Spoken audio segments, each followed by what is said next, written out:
Olá pessoal, tudo bem? Vamos agora dando continuidade à nossa matéria. Na aula de hoje vamos falar sobre temas importantes. Confissão primeiro, depois falar sobre meios de prova no processo do trabalho. Falar um pouquinho sobre a importância da prova testemunhal, pericial, documental no processo trabalhista. Um monte de coisa bacana para falar na instrução do processo do trabalho. Antes disso, gente, falar um pouquinho da confissão, né? Confissão, o que é a confissão no processo? Nada mais é do que quando a parte admite a veracidade de um ato, de um fato, contrária às suas pretensões. E lembra que nós temos aqui dois tipos de confissão. A confissão pode ser a confissão judicial ou a confissão extrajudicial. Confissão judicial, olha, se eu falei que confissão é quando alguém admite a veracidade de um fato contrário a seus interesses no processo, ocorre a confissão judicial quando ela admite perante o juízo, judicialmente. Então lembra que aqui a confissão judicial é aquela que ocorre no decorrer do andamento da ação.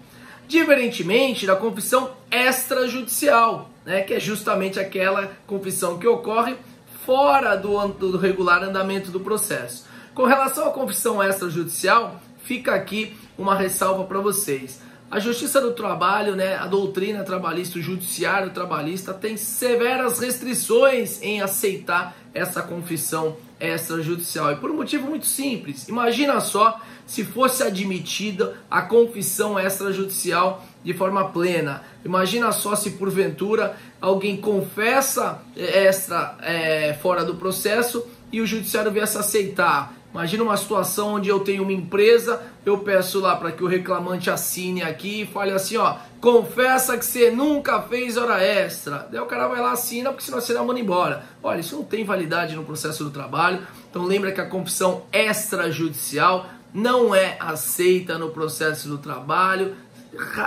Raríssimas exceções. Normalmente aqui nós temos essa questão que envolve a aceitação, é claro, da confissão judicial, que é quando a parte perante o juízo fala algo contra seus interesses, mas por outro lado, a confissão extrajudicial não. E lembra também que nossa confissão pode ocorrer por duas modalidades que a doutrina passa para todos. Olha, a confissão pode ser espontânea, quando alguém espontaneamente vai lá e fala algo contrário aos seus interesses, gerando inclusive uma presunção absoluta de veracidade dos fatos, né? Lembra, confissão espontânea, eu de forma espontânea falo algo contrário à minha pretensão, gera aqui uma presunção absoluta de veracidade. E temos também a possibilidade da confissão ficta, que a confissão ficta no processo do trabalho tem previsão na súmula 74 do TST, da qual eu peço licença para ler para vocês o teor da súmula 74. Olha o que fala lá a súmula 74.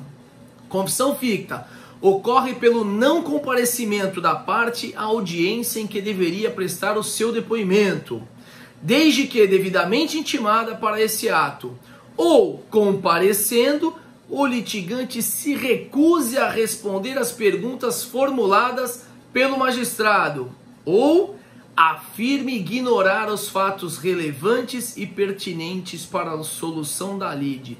Súmula 74 do TST. Então olha só como é que ocorre a confissão ficta. Primeira situação, eu sou intimado para depor, não vou, sofro os efeitos da confissão ficta, presume-se verdadeiro lá o que o autor arguiu, às vezes no pedido inicial ou em outra situação. Lembra também, fui intimado e não compareci, confissão ficta. Ou quando eu sou intimado, compareço e eu me recuso a falar. Ou, pior ainda, quando eu não sei o que responder. Olha, se você está respondendo pela empresa, você tem obrigação de conhecer aqueles fatos, sendo sócio da empresa ou até mesmo um preposto da empresa. Lembra que você tem a obrigação de conhecer os fatos. Não falou, não sabe, se nega, confissão ficta. Súmula 74. Então lembra essas duas hipóteses de confissão, confissão espontânea e também a confissão ficta no processo do trabalho, nos termos da súmula 74. Características da confissão. Primeiro, importante, lembra, a confissão é irrevogável. Lembra, a confissão é irrevogável. Eu não posso confessar e depois voltar atrás, me retratar. Confesso? Confesso. Salvo, é claro, se a confissão emanar de erro de fato ou coação.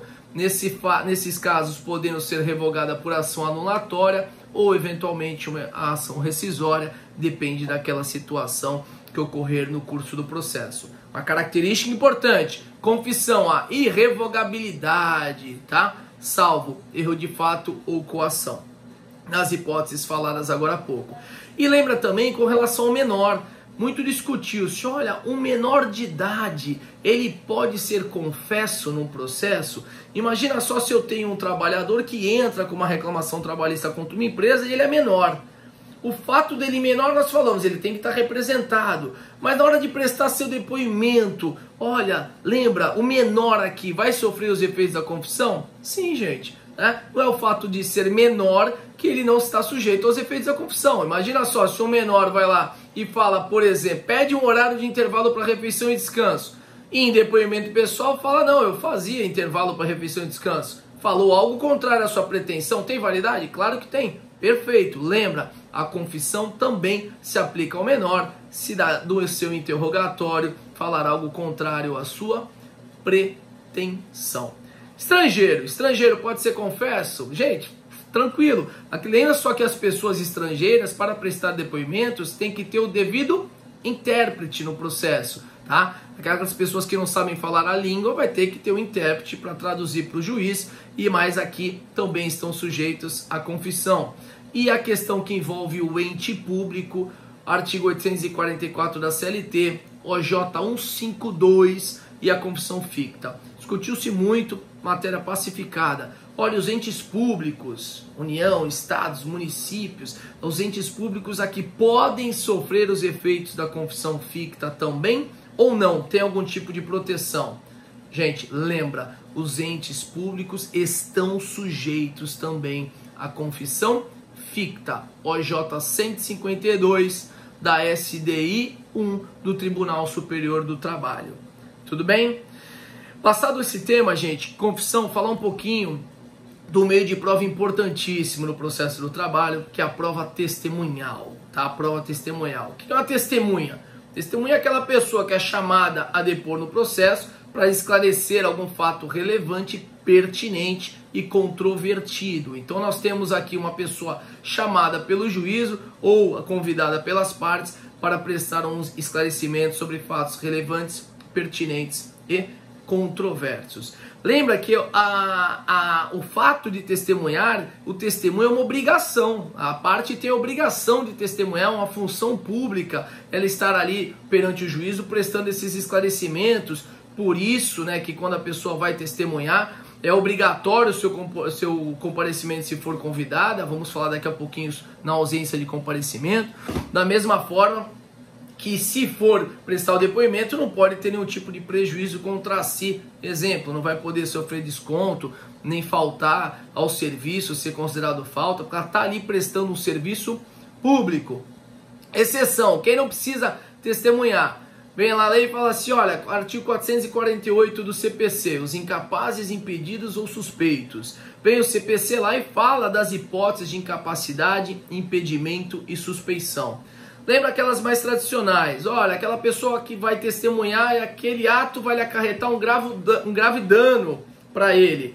Olha, cujo respeito ou profissão, estado ou profissão, deva guardar o sigilo. Nosso caso, advogados, nós temos o dever do sigilo previsto em lei. Eu não posso depor em juízo, é algo que eu tive numa relação cliente-advogado, como regra, né? Então nós temos aqui as hipóteses taxativas aonde nós estamos impedidos. E lembra também, com relação à prova testemunhal, o comparecimento na Justiça do Trabalho. Tem um dispositivo importantíssimo, que é o artigo 825 da CLT. O artigo 825 da CLT fala assim, olha, as testemunhas no processo do trabalho comparecerão independentemente de intimação do magistrado. Independentemente de intimação. Ou seja, no processo do trabalho, como regra, nós não precisamos, por exemplo, preparar rol de testemunha, não podemos pedir intimação da testemunha, não precisamos pedir intimação da testemunha por oficial de justiça, nada disso, gente. A regra é, eu levo a testemunha para audiência, lembrando que da audiência una, né, tudo que vai ocorrer naquela audiência, ou eventualmente uma instrução marcada pelo juízo, para colheita da prova testemunhal também. E eu não preciso ter intimação por parte do magistrado. Eu levo independente. Simples. Chega na audiência e a gente fala, doutor, tem testemunha? Tenho. Aqui fora, quantas? 1, 2, 3 testemunhas? olha, chama, manda entrar, passa o nome e vai lá e a testemunha vai ser ouvida. Então lembra, a regra, as testemunhas comparecerão independentemente de intimação. E vem outro ponto, mas tudo bem, então eu não tenho intimação do magistrado. E se eu chamo, convido e a testemunha não comparece? Olha só, se eu convido, que é a regra, e a testemunha não vai, tá? Aí sim eu vou pedir a intimação pelo juízo, ficando sujeito às penalidades de condução coercitiva e multa, nos termos do artigo 730 da CLT. Então lembra, olha, eu convidei, a testemunha não foi. Eu vou falar, excelência, olha, eu convidei a testemunha, ela não veio. Eu quero adiamento da audiência e quero que vossa excelência intime ela sob pena de condução coercitiva e multa. Ela não atendendo a intimação, o juiz vai conduzi-la coercitivamente e aplicar a penalidade da multa prevista também no artigo 730. Mas normalmente o que acontece? Para não perder tempo tendo que intimar as testemunhas, a parte, o advogado fica responsável de convidá-las apenas. Às vezes, por cautela, a gente faz um terminho escrito, olha, convite, né, uma carta convite à testemunha, dizendo o horário, o local da audiência, que tem que estar devidamente trajada para poder entrar no local.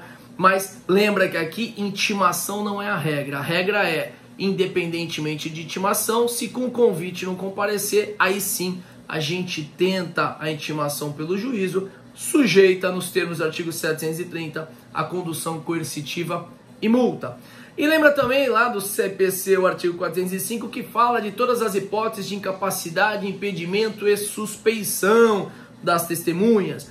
Inúmeras hipóteses, rol taxativos, mas normalmente, olha, é parente da parte, olha, normalmente é inimigo da parte, tem um interesse no feito, daí a pessoa vai lá e estaria impedida de depor.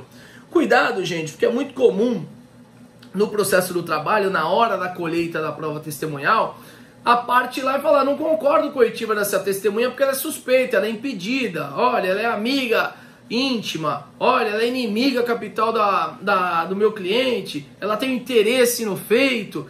E aí o que acontece? Feita a contradita, já vou falar sobre a contradita, mas se o juiz acolher a contradita, é possível que a parte insista naquele depoimento como mero informante do processo. Ó, tudo bem, ela não vai ser ouvida como testemunha, mas eu quero que ela seja ouvida como informante do juízo. E falar um pouquinho sobre uma súmula também muito importante, que é a súmula 357. O TST decidiu o quê? Peço licença para leitura. Súmula 357. Não torna suspeita a testemunha o simples fato de estar litigando ou de ter litigado contra o mesmo empregador. Então, olha só, não torna suspeita a testemunha o simples fato de estar litigando ou ter litigado contra o mesmo empregador. Isso aqui, gente, era muito comum. Imagina só, mando 3 funcionários embora.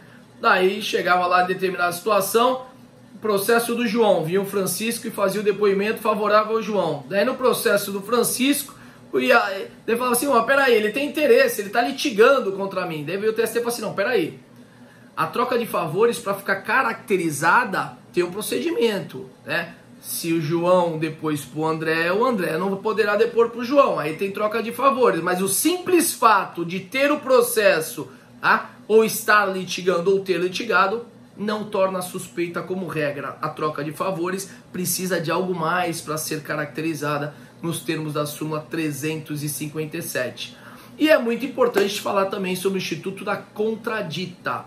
É lícito às partes contraditar as testemunhas, tá? É lícito às partes contraditar as testemunhas.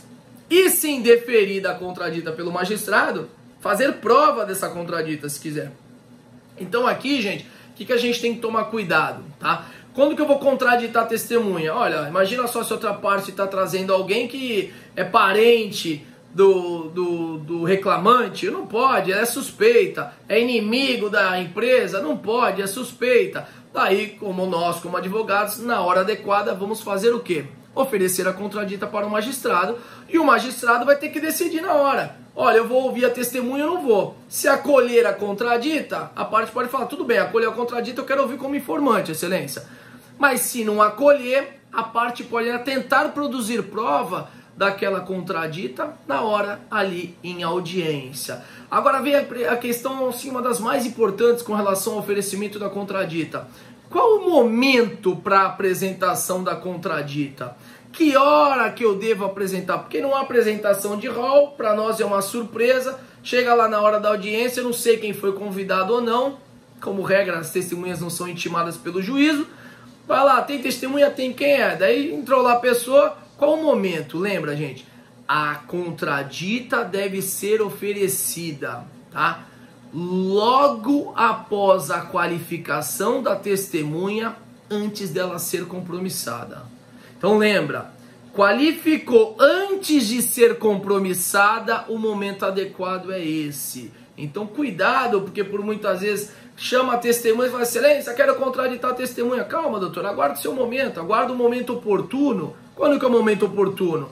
A pessoa sentou, foi qualificada antes do juiz fazer aqui aquelas do compromisso, né? Lembrando, antes de ser compromissada, a gente tem aqui, né, a hora adequada para oferecer a contradita. Então, simples. Olha, qualificou antes de compromissar, levanta a mão, pela ordem, excelência, eu gostaria de contraditar a testemunha. Pois não, doutor, qual o motivo da contradita? Aí você fala lá qual o motivo. Amizade, interesse, troca de favores. Aí vai ter que analisar aquela situação concreta e oferecer. Se o juiz acolher a contradita, a outra parte pode querer que seja ouvida como informante. Se ele indeferir, quem requereu pode tentar fazer prova da contradita ainda naquele momento. Número de testemunhas no processo do trabalho. Gente, artigo 821 fala no rito ordinário. Regra, 3 testemunhas para cada parte. Então lembra, regra, até 3 testemunhas para cada parte. Ah, mas nós temos a possibilidade também de outros ritos. Exemplo, rito sumaríssimo, tá? Que são aquelas ações que envolvem até 40 salários mínimos apenas. Lembrando, ordinário acima de 40 salários, sumaríssimo até 40. Então, no ordinário, acima de 40 salários, 3 testemunhas. Sumaríssimo, até 40 salários, 2 testemunhas. E temos também, gente, um procedimento importante, que é o procedimento de inquérito para apuração de falta grave no processo do trabalho. Quando que cabe o inquérito? Para quem não lembra, o inquérito é necessário quando a empresa quer despedir, por justa causa, um dirigente sindical estável. Olha só, quando a empresa quer despedir por justa causa, um dirigente sindical estável. Imagina só se eu tenho um funcionário que é dirigente sindical. Eu quero mandar ele embora. Não posso porque ele tem estabilidade, ele está no meio do mandato, ele tem proteção legal, não posso dispensá-lo. Mas ele vai lá e comete uma falta grave. Nós falamos que as estabilidades não prevalecem quando tem falta grave. Se eu tenho uma empregada gestante, por exemplo, ela comete uma falta grave, rua, justa causa. Se eu tenho um empregado acidente do trabalho estável, comete uma falta grave, justa causa, rua. Ah, mas e se eu tenho um dirigente sindical estável? Para o dirigente sindical, a lei dá uma proteção maior e fala, olha, para mandar o dirigente sindical embora, você tem que pedir autorização do juiz. Vai ter que abrir um inquérito para apuração de falta grave na Justiça do Trabalho. E o juiz do trabalho que vai ter que decidir se pode mandar embora ou não, se é justa causa ou não é. Tudo bem? Nesse procedimento de inquérito, lembra, até 6 testemunhas. Então no inquérito 6, rito sumaríssimo até 40 salários, 2. No rito ordinário, até acima de 40 salários, até 3 para cada parte. Tudo bem, pessoal? E lembra também, gente, que pode o juiz, na condução do processo, determinar a intimação de outras testemunhas, caso ele entenda relevantes, pertinentes, ou até mesmo reperguntar, chamar uma testemunha de volta. Lembra que o juiz aqui tem autonomia na condução do feito também. Rito sumaríssimo, eu faço uma ressalva. Naquele rito que só tem até 2 testemunhas, e nós temos aqui a possibilidade de ações até 40 salários, como é um rito mais célere, mais breve, a lei fala que para adiar audiência, se a testemunha não comparecer, tem que comprovar que ela foi convidada. Então teria que ter aqui a carta convite, o convite é comprovado. No rito sumaríssimo. No ordinário não, tá? No rito ordinário não. Convidou, não compareceu, pede o adiamento e a audiência aqui deverá ser redesignada. Procedimentos para inquirição. O artigo 828 da CLT fala lá todo o procedimento para inquirição, mas normalmente faz a qualificação da testemunha, presta o compromisso, fala que tem o dever de falar a verdade, se desconhecer, fala que desconhece, sob pena de apuração, inclusive de crime de falso testemunho. E essa questão do crime de falso testemunho, questionou-se muito na doutrina e na jurisprudência, se o menor, que nós falamos agora há pouco, lembra, nós falamos, o menor pode trabalhar? Pode. O menor que trabalhou, entrou com a ação, ele vai depor, ele pode ser confesso, ele pode falar algo contrário à sua pretensão? Pode, sem problema nenhum. Mas e se o menor está lá como testemunha? O menor responderá por crime de falso testemunho? O menor não, gente, porque ele não presta o compromisso, né? Ele tem aqui a inimputabilidade penal, então lembra que o menor não deve ser compromissado e não responderá por crime de falso testemunho, valendo-se por muitas vezes o seu depoimento como mero informante. Tudo bem? Acareação, pessoal, cuidado. Acareação no processo.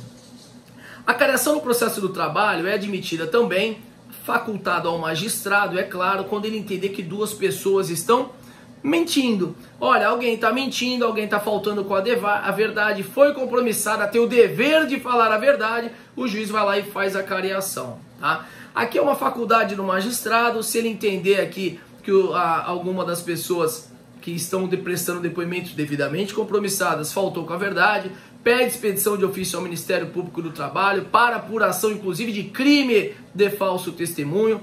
Falamos sobre isso na nossa aula de competência material, lembrando que esses crimes não serão julgados pela Justiça do Trabalho, mas sim pela Justiça Federal. Mas aqui o juízo oficia ao Ministério Público do Trabalho para apuração de eventual crime de falso testemunho, que deverá ser julgado pela Justiça Federal. Lembrando que a Justiça do Trabalho, a nossa organização, né, é federal, por isso que a Justiça Federal que vai julgar.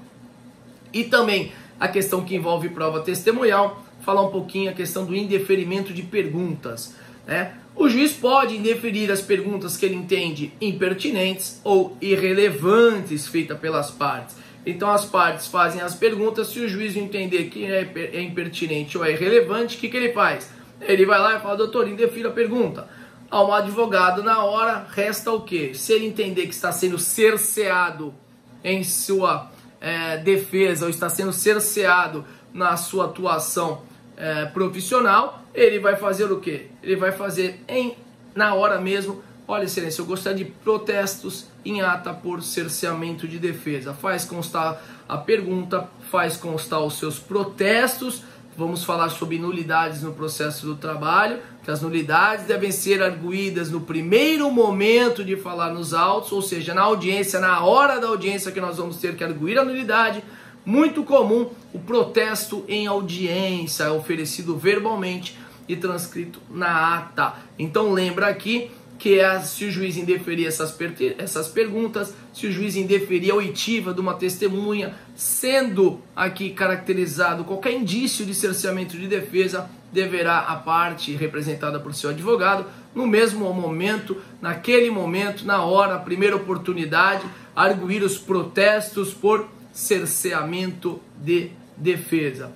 E falei também que a pessoa que vai testemunhar está prestando um serviço público relevante, não pode sofrer faltas nem desconto por estar lá. Então lembra aqui que os descontos e faltas ao serviço também não é admitido. Pessoal, duas provas, quero continuar a aula de hoje, vou esticar um pouquinho mais o horário, para a gente tentar finalizar prova documental e prova pericial, pessoal. Com relação à prova documental, o que é a prova documental? Documento, gente, é todo o meio idôneo utilizado para a prova material da existência de um fato. Ou seja, documento não é apenas uma folha escrita, pode ser foto, gráfico, desenho, filme, é tudo considerado aqui prova documental.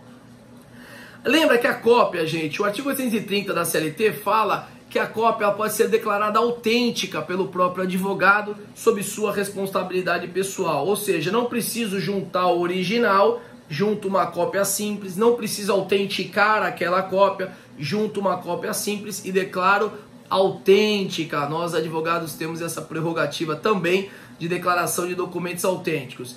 E lembra também de um documento importantíssimo no processo do trabalho, chamado TRCT, que é o Termo de Rescisão do Contrato de Trabalho. Lembra? Termo de rescisão do contrato de trabalho. Quando o contrato é extinto, a empresa tem que fazer a TRCT. Tínhamos aqui uma obrigatoriedade de, quando tem mais de um ano de emprego, ser obrigatória a homologação dessa TRCT lá no sindicato profissional. Reforma trabalhista não mais exige isso, tirou essa obrigatoriedade, tá? Não é mais obrigatório que o termo de rescisão do contrato de trabalho seja homologado pelo sindicato. Então lembra, a contratação começa na empresa. E por que tem que terminar no sindicato? Ela começa na empresa e termina na empresa. Tá? Claro que se for aqui obrigatório via negociação coletiva, vai ter que cumprir, mas a lei não exige mais. E lembra que também a questão da apresentação dos documentos. Quando que devemos apresentar os documentos? A regra, reclamante na inicial e a empresa na contestação. Tá? Lembra, reclamante apresenta com o pedido inicial e a empresa com a contestação. Documentação nova, documentos novos são admitidos ou não? Sim, o artigo 435 do CPC permite que as partes, a qualquer tempo, claro, sempre justificando, né, e passando por outra parte contrapô-los, né, porque sempre que um documento é juntado, a outra parte tem que se manifestar em atenção ao contraditório e à ampla defesa, mas lembra que é admitido sim, desde que justificado, juntada de documentos novos. E discutiu-se muito se na fase recursal, após sentença, é possível juntar documentos também. Então lembra, gente, aqui para não ter dúvida, a regra, reclamante na inicial, reclamada com a defesa, devidamente justificado após esse prazo. Existe aqui essa possibilidade, justificado e deferido pelo magistrado. Em recurso, pode ou não? Súmula 8 do TST, olha o que fala a súmula 8.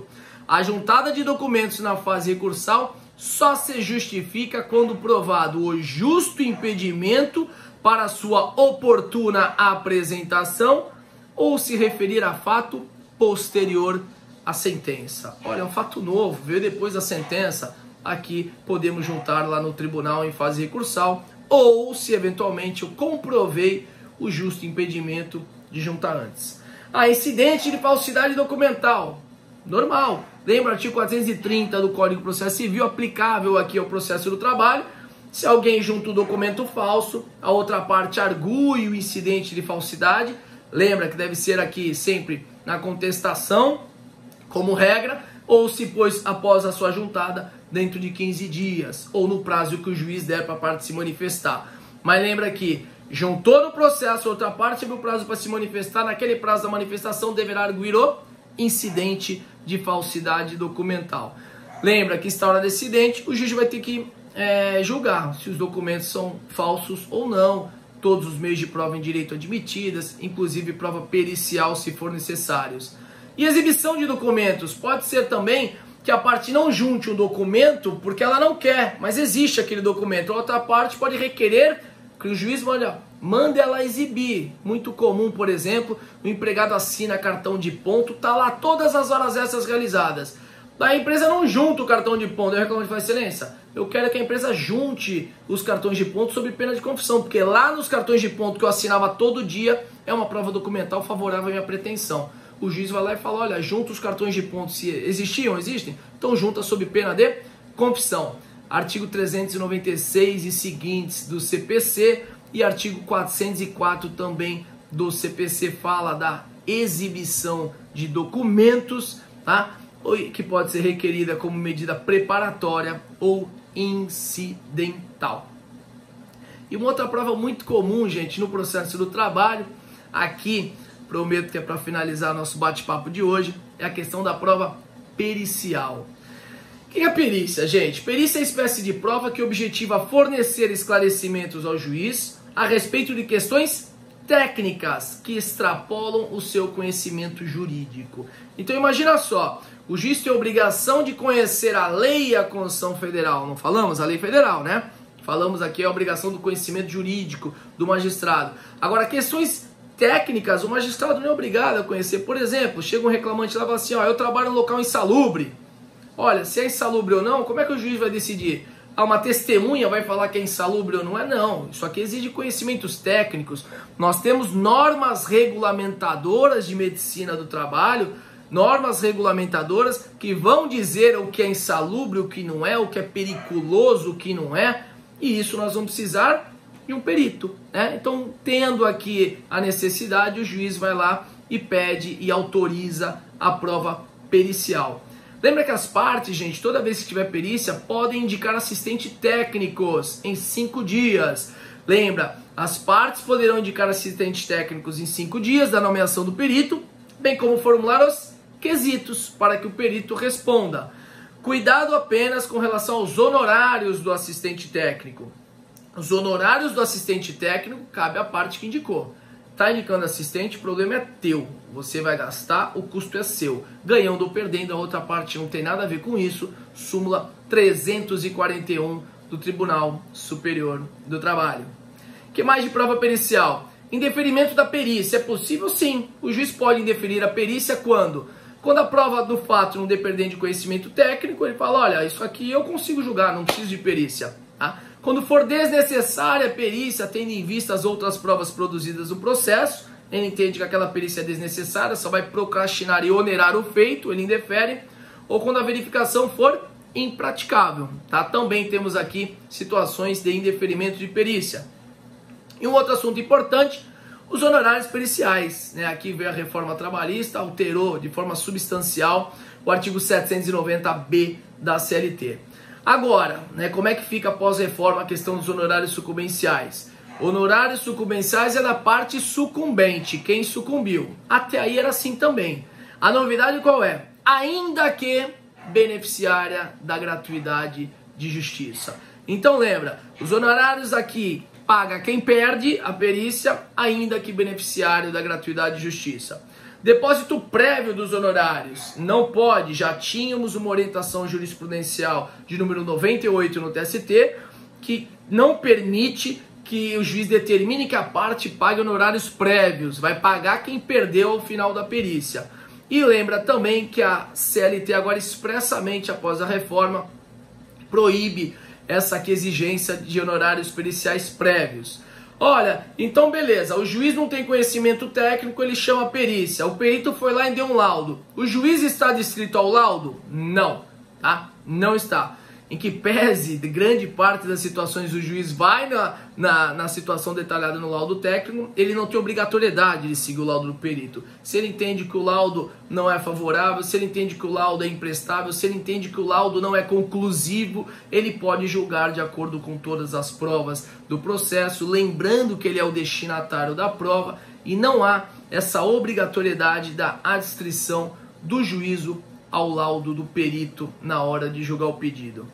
Perito é alguém da confiança do juízo? Sim. Precisa ser compromissado com uma testemunha? Não, perito não é compromissado, gente. Mas lembra que ele não é compromissado, mas lembra que se ele não desenvolver a sua atividade de forma adequada, o juízo poderá substituí-lo nos termos do artigo 468 do CPC.